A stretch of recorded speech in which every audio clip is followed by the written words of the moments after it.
All right, this video is on how to remove and service the steam valve on Rancilio Silvia M. We're going to start with the top off. It's just the 6 screws that you take that panel off. We're going to want to remove the knob. It just pulls straight off. And then we're going to start by disconnecting the line between the boiler and the valve. These are 17 millimeter nuts. Got one there. One here. Just need to loosen them with the wrench to start with, and then get them the rest of the way by hand.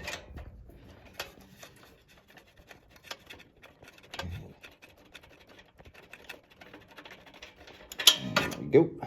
All right, now a couple things we're going to do before we even start going at the actual valve is just to inspect down, make sure that there's nothing obstructing this port right here. You'll probably need a little flashlight or something just to see and make sure that there's no scale building up right there.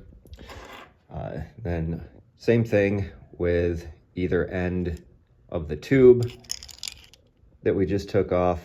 Be a good idea to blow through it, make sure you can blow through it. And if you see some scale buildup in there, put that in some descaler or some vinegar or something like that just to clean it out. If you're lucky, that's all the issue is, and you can just clean that out or this port out and be good from there. If not, next steps here are on removing the valve. So to remove the valve, we've also got one more 17 millimeter nut right there, the brass one. This guy just needs to be loosened up enough that we can slide the assembly out. Same idea before, just get it loose with the wrench, wind it out a little bit more by hand. All right, now we've still got the valve on the bottom here, the wand, I'm sorry. So we're gonna need to pull that whole thing out, and here we go. All right, from here, what we're gonna need to do is detach this back part from the main body here. Get that set up in just a second here for you. Okay. Now, separating this back portion right here can be a little tricky. They're on pretty tight. If you have a vise, I would recommend clamping the brass body into a vise to be able to do this a little bit easier. If you don't, not a big deal. You're just going to need 2 larger size adjustable wrenches. Now, I've already broken this one free just to make showing this a little bit easier. But basically, you would just get one wrench on the brass body, the other wrench on the back of the valve, and then you're going to need to press down. I usually put the wrench right down on the ground, like flat, and then push down on the other wrench. If you got really good hand grip, you can also just clamp the 2 wrenches together. But once you have it broken free, it typically starts to disassemble perfectly fine. So got backside there, make sure that that's nice, clean, free of scale. And we've got backside of the valve here. This is the part we want to make sure it's also nice and clear. If you keep spinning inwards on that valve, turning it in, eventually that whole thing is going to come out.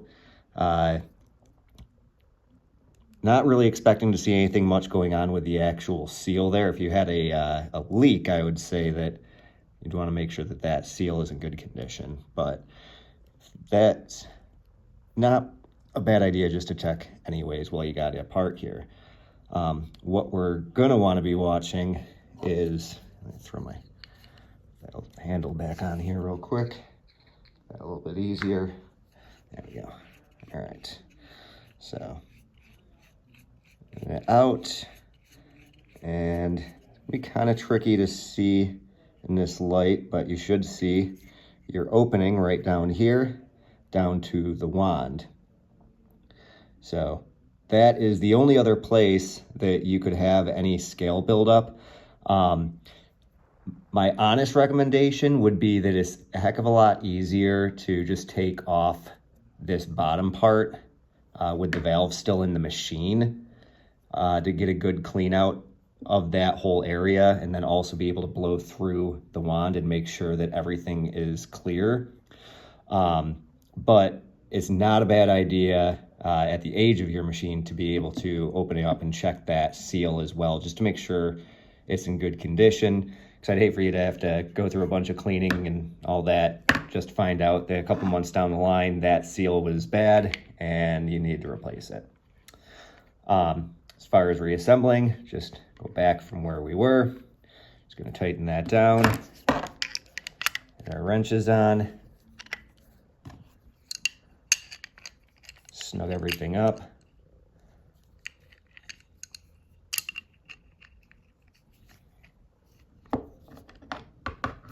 Definitely want to make sure everything is nice and tight before you put it back together.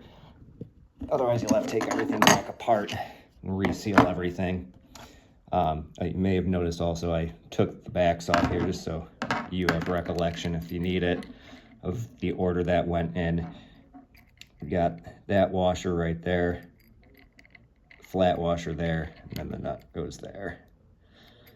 And those go on this side. When you slide it back in, the bracket was right there. It clamps down on it. But from there, pretty straightforward. We're just gonna slide everything back in, tighten all these back down on the assembly, and then we're going to put the line back on. My recommendation is the first time that you heat the machine back up, keep the top off of the machine. That way you can check to make sure that there are no leaks forming or anything like that. But that's about it. If you need more instructions on putting it back together, just let me know, but I didn't want to make this too long and prolong getting it over to you.